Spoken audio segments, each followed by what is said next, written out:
With the study groups, like I was saying earlier, that with the interactions of the smaller settings, you get to meet people who are either going in the same field as you are or tend to live pretty close to you. So outside of school and outside of work, I meet with at least 4 or 5 different students from my class, and it's actually very beneficial. I recommend it to anybody to be in a study group, because where one might not understand something, someone else does, and they can explain it in a much easier way.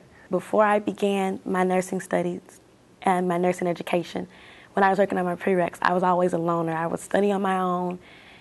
But since I have begun this program, it's really important to have study groups, because it's helpful, because everyone has a different insights on the material that you're learning.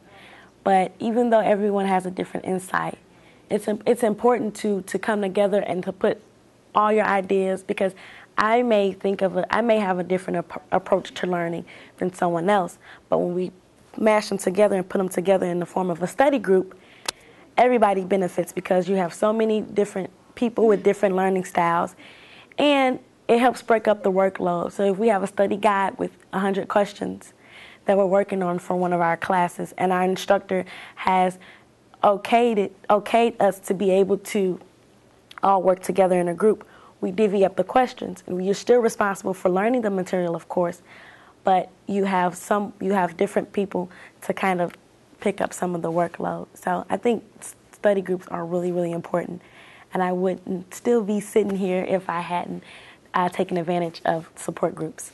I participate in any study groups. We didn't have what we called a study group, but within each class we had like a little group of students, and I mean, it wasn't just one group.